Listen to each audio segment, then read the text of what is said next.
ए जी, मंगल भवन अमंगल हारी, द्रबहु सुदशरथ अजिर बिहारी। चलिए, तो हम आ गए हैं आपके सामने आज लाइव क्लासेस की जानकारी लेकर के। हमारा स्टूडियो सेटअप हो चुका है, जिसके कारण आपकी इतने दिनों से क्लासेस बंद चल रही थी।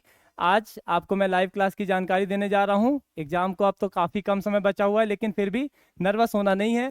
तैयारी आपको बिल्कुल जोर शोर से करनी है। इसका टाइम टेबल लेकर के मैं आया हूँ कि हमारी लाइव क्लासेस कैसी रहेंगी, क्या रहेंगी और इनकी टाइमिंग क्या होने वाली है। सबसे पहले आपको बता दें कि लाइव क्लासेस जो होंगी उनकी टाइमिंग रहेगी मॉर्निंग में 7 बजे और इवनिंग में भी 7 बजे। मॉर्निंग में जो 7 बजे रहेगा उसमें अपन क्या पढ़ने वाले हैं, 21 फरवरी को, डेट यहाँ पर लिखी हुई है। 21 फरवरी को हम पढ़ने वाले हैं पद्य साहित्य का इतिहास, अलंकार और छंद। अब अलंकार और छंद आप पढ़ तो चुके हैं, लेकिन इसके बाद भी आपको बता दें कि अलंकार और छंद को एक बार से रिवाइज कराया जाएगा।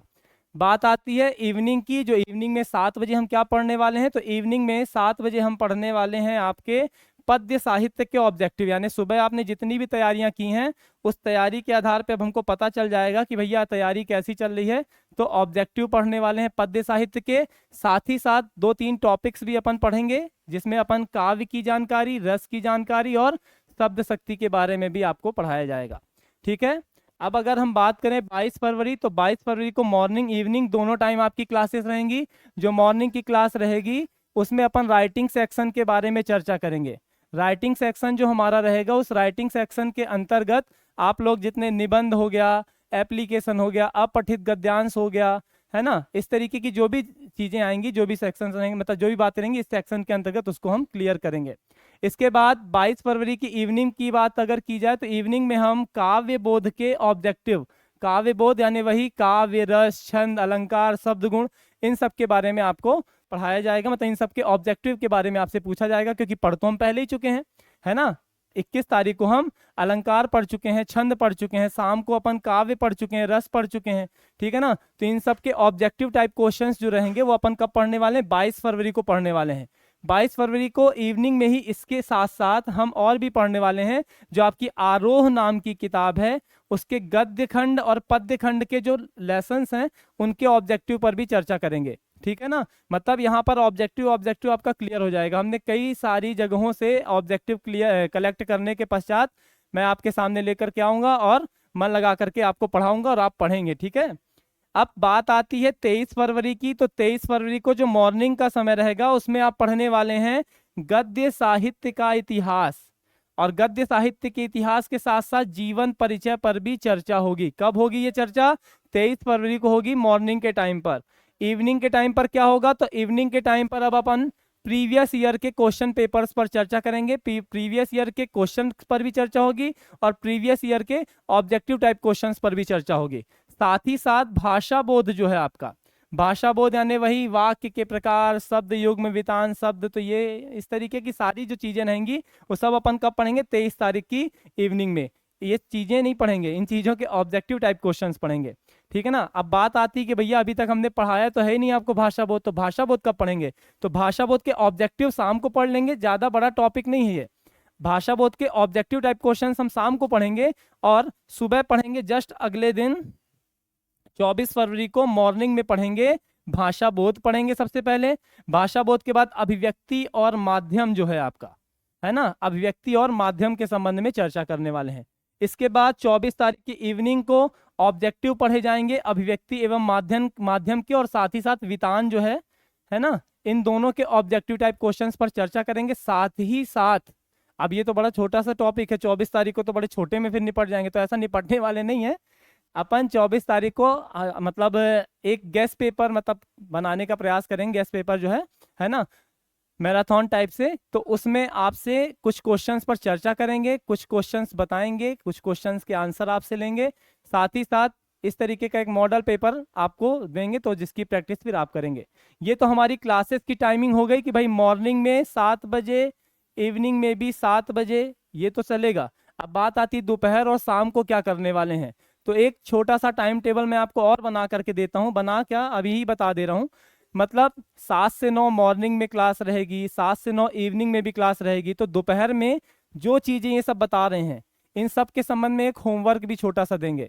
तो जैसे 7 से 9 आपने क्लास ले ली, 9 बजे के बाद आप थोड़ा सा फ्री रहिए, बढ़िया 10-11 बजे तक नाश्ता करिए, खाना खाइए, 11 बजे से फिर बैठ जाइए कम से कम 3 बजे तक, और 3 बजे तक मतलब 4 घंटे का एक स्टेप लीजिए, और इस 4 घंटे में आप जो भी चीज़ें हैं जैसे क्वेश्चन आंसर हो गए, इन सब के एग्जाम्पल्स हो गए, है ना, ये सारी जानकारियां जो है इन सब के बारे में आप पढ़ने का प्रयास करेंगे। बताएंगे कि क्या क्या पढ़ना है, हर रोज आपको एक तरीके का होमवर्क दिया जाएगा। तो ये होमवर्क जो रहेगा आपको उस होमवर्क को बस क्लियर करना है। और मेरे ख्याल से आप देख रहे होंगे सारी की सारी चीज़ें हमने कवर करा दी हैं। हमारे चैनल पर जो नोट्स पड़े हुए हैं हिंदी के और इंग्लिश के प्लेलिस्ट में जाकर के आप देख सकते हैं, उसमें हमने क्वेश्चन आंसर और व्याख्या पहले ही अपलोड कर दिया है हमने, है ना। अब आप उन क्वेश्चन आंसर को आप आज और कल यानी कि 19 तारीख आज जो भी समय बचा है और 20 तारीख यानी कि कल, आप इन दोनों दिनों में प्रयास करिए कि हिंदी के क्वेश्चन आंसर्स पर आप चर्चा कर लीजिए, मतलब उसको याद कर लीजिए, व्याख्याएं याद कर लीजिए। इसके बाद फिर समझने वाला काम रह जाएगा, और जो याद करना होगा तो मॉर्निंग की चीज़ मॉर्निंग में आपको होमवर्क में बताएंगे तो आप उसको दोपहर में याद करिएगा, रात में आपको बताएंगे तो 1-8 घंटे का समय और निकालिएगा सोने से पहले, है ना, और उसको याद कर लीजिएगा रात का होमवर्क। फिर बीच में आप थोड़ा सा दोपहर में भी आराम करेंगे, रात में भी आराम करेंगे, मतलब कुल मिला के सोना आपको 6 से 8 घंटे है, लेकिन एक साथ 6 से 8 घंटे नहीं सोना है, 1-2 घंटे आपको दोपहर में सोना है और 4 से 5 घंटे 6 घंटे आपको रात में सोना है, ठीक है ना। तो मतलब सोने का, उठने का, बैठने का पूरा आप एक शेड्यूल तैयार करिए, और उस शेड्यूल के अकॉर्डिंग अब आप लोगों को क्या करना है, तैयारी करना है। तो इस बात का ख्याल रखिएगा। लाइव क्लासेस कब से चालू हो रही हैं? 21 तारीख से आ रही हैं, और ये आपका पूरा का पूरा क्या है, ये आपका टाइम टेबल है ना। इसी टाइम टेबल के अकॉर्डिंग आप लोग क्या करेंगे, अपनी तैयारी करेंगे, ठीक है ना। ये टाइम टेबल जो है आप इसका स्क्रीनशॉट ले लीजिएगा, और इसी के अनुसार आप देखेंगे कि कोई भी चीज़ इसमें मेरे ख्याल से छूट नहीं रही है। छूट रहे हैं तो वह है क्वेश्चन आंसर, तो क्वेश्चन आंसर्स के आपके पास पहले से नोट्स अवेलेबल हैं, आप उन नोट्स की तैयारी करिए आजकल, और फिर बाकी चीज़ें होमवर्क में मिलेंगी। All the best. अब की बार 490 पार, ठीक है, ऑल द। अरे रुकिए भाई, अभी आपका टाइम टेबल तो रह ही गया। टाइम टेबल के लिए मैं आपको बता दूं, जो मैंने भी हल्का हल्का बताया था उसको थोड़ा सा पूरी तरीके से देखते हैं। सबसे पहले तो आपकी लाइव क्लास से ही स्टार्ट करते हैं। वैसे आपको उठना भी जल्दी है, लेकिन वो मैं लास्ट में बताऊंगा। जैसे कि आपकी मॉर्निंग की क्लास स्टार्ट होगी 7 बजे से 9 बजे तक के बीच में। यहाँ पर तो आप लाइव क्लास ले रहे होंगे। लाइव क्लास के बाद अगर आप आगे बढ़ें तो लाइव क्लास के बाद आपको 2 घंटे की गैपिंग दी जा रही है, यानी कि 9 बजे से 11 बजे तक आप अपने पर्सनल काम जो भी करना चाहते हैं वो आप कर सकते हैं, ठीक है ना। ये पर्सनल काम यहाँ पे बढ़िया आप आराम से करिए, खाइए पीजिए नहाइए धोइए जो भी आप चाहते हैं उस तरीके का, ठीक है ना। इसके बाद 11 बजे से ले करके 2 बजे के बीच में फिर आपको यहाँ पर आपको वो होमवर्क करना है जो कि हमारे द्वारा आपको बताया जाएगा, यानी ये वाला टाइम जो रहेगा वो रहेगा आपके होमवर्क का, ठीक है ना। 7 से 9 आपकी लाइव क्लासेस रहेंगी, 9 से 11 आपके आपके पर्सनल काम, खाना पीना नहाना धोना ये सब। 11 बजे से लेकर के 2 बजे तक आपको होमवर्क कंप्लीट करना है। 2 बजे के बाद फिर 4 बजे तक की जो बात बता रहा हूँ ये मैं आपको आराम के लिए दे रहा हूँ, लेकिन इसमें आराम जो करना है वो बहुत ज़्यादा आराम नहीं करना है। आपको एक छोटी सी पावर नैप लेनी है, मतलब थोड़ा सा आधे घंटे 40 मिनट ऐसा आप थोड़ा सा नींद ले लीजिए। ये इसलिए देखिए जापान में भी जैसे काम जो होता है वहाँ काम के बीच में नींद को बहुत महत्व दिया जाता है ना। मतलब मेरे कहने का ये तात्पर्य है कि अगर आप काम कर रहे हैं थोड़ा सा बीच में हल्का सा रेस्ट ले लेते हैं, 15 मिनट 20 मिनट आधे घंटे अगर आप सो लेते हैं तो ये सोने से क्या हो जाता है, आपको एक नई एनर्जी मिलती है, तो उस एनर्जी का फायदा आप ही को होने वाला है। तो इसलिए बीच में थोड़ा सा आप समय निकाल करके हाँ इसके बीच में सोइए, उठिए, हल्के फुल्के आप घरेलू काम करिए, घरेलू काम करने के बाद फिर से आप पढ़ने लग जाइए। और 4 बजे से लेकर के 6 बजे 4 बजे से लेकर के 6 बजे तक आप लोगों को फिर से पढ़ाई करनी है।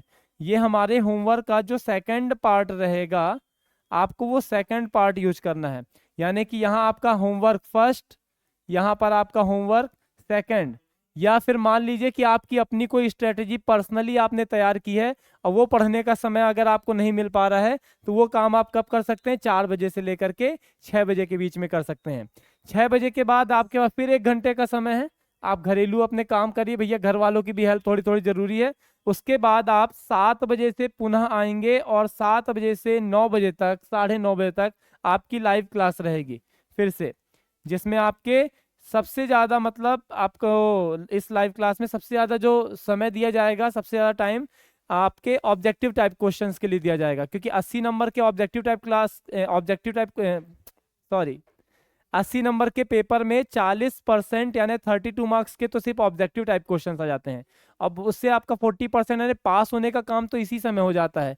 तो इसलिए मतलब कि थोड़ा सा इसको भी कवर करते चलें, है ना। इसमें ऐसा रहता है कि भाई नंबर मिले तो पूरे, नहीं मिले तो बिल्कुल नहीं, है ना। तो इसलिए यहाँ पर आप लोगों के ऑब्जेक्टिव टाइप क्लास की क्लास रहेगी, मतलब ऑब्जेक्टिव टाइप क्वेश्चंस के लिए क्लास रहेगी, तो इसको भी थोड़ा ध्यान से देखेंगे।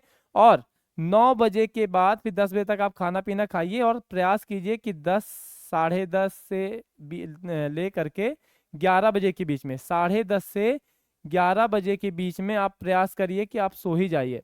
और सोने के बाद फिर आपको प्रयास करना है कि सुबह 5 साढ़े 5 बजे तक, ज़्यादा से ज़्यादा भाई 6 बजे तक आप उठ जाइए। वैसे प्रयास करिए 5:30 अगर उठ जाते हैं तो आपको 1 घंटा पुनः रिवीजन का मिल जाएगा। मतलब कि आपने जो भी पढ़ाई की है उस पढ़ाई का आप दोबारा से क्विक रिवीजन कर सकते हैं कि कल हमने क्या पढ़ा था। आप हमारे वीडियोस का भी कर सकते हैं भैया 2x में चला चला करके, या फिर आपने जो नोट्स बनाए हैं उसको लेकर के। हाँ, नोट्स से याद आया, आप एक कॉपी लेकर के अब भी बैठेंगे। कॉपी लेकर के बैठने का तात्पर्य यह है कि भैया उसमें जो चीजें आपको इंपॉर्टेंट लगें उसको आप लिखते जाइए, जो आपको ऐसा लग रहा है कि आपको दोबारा रिवीजन की आवश्यकता पड़ सकती है। क्योंकि मान लीजिए 2 घंटे की क्लास में वो क्वेश्चन हमने किस टाइम पे बोला था, वो आप ऐसे कैसे ध्यान रख पाएंगे, ठीक है ना। या आपको फिर पूरी की पूरी क्लास देखनी पड़ेगी। तो इसलिए जो भी इंपॉर्टेंट चीजें लगें आपको, थोड़ा सा उसको स्टॉप कीजिए वीडियो को और उसको नोट करिए जल्दी से और फिर आगे बढ़िए, ठीक है ना। तो ये आपका एक छोटा सा टाइम टेबल था, सजेस्टिव, है ना। क्या था कि भैया आप शुरू से देखें तो सुबह 5:30 बजे आपको उठना है, थोड़ा सा फ्रेश होकर के 1 घंटे आपको रिवीजन करना है। रिवीजन करने के बाद 7 बजे से 9 बजे तक आपकी लाइव क्लास रहेगी जिसमें हम आपको पढ़ाएंगे। पढ़ाने के बाद 9 बजे से 11 बजे के बीच सामान्य कामों के लिए, आपके काम के लिए टाइम छोड़ दिया गया। 11 से 2 के बीच में आपको पढ़ाई करनी है जिसमें हमारे द्वारा दिया गया आप होमवर्क करेंगे। 2 से 4 के बीच में आप थोड़ा सा रेस्ट लीजिए, घूमिए घामिए, ठीक है ना, हल्की सी नींद लीजिए। इसके बाद 4 बजे से लेकर के 6 बजे के बीच में आप फिर से आपको होमवर्क का सेकंड पार्ट, या आप अपनी स्ट्रेटजी के अनुसार आपको जो नहीं याद है, नहीं पढ़ पाए थे, तो उन सब क्वेश्चंस पर ध्यान दीजिए। 7 बजे से 9 बजे फिर से आपकी लाइव क्लास रहेगी ऑब्जेक्टिव टाइप क्वेश्चंस के लिए। उसके बाद आप खाना पीना खाइए, थोड़ा बहुत टहलिए, टहलने के बाद आराम करिए, ठीक है ना। आराम करने के बाद फिर आपको उठना है। तो बस ये अब अपना 1 महीना रह गया है एग्जाम के लिए। थोड़ा सा प्रयास आपको काफी शिखर तक ले जा सकता है, काफी ऊंचाइयों तक ले जा सकता है। अब फिर से एक बार ऑल द बेस्ट, अब की बार 490 पार, ठीक है।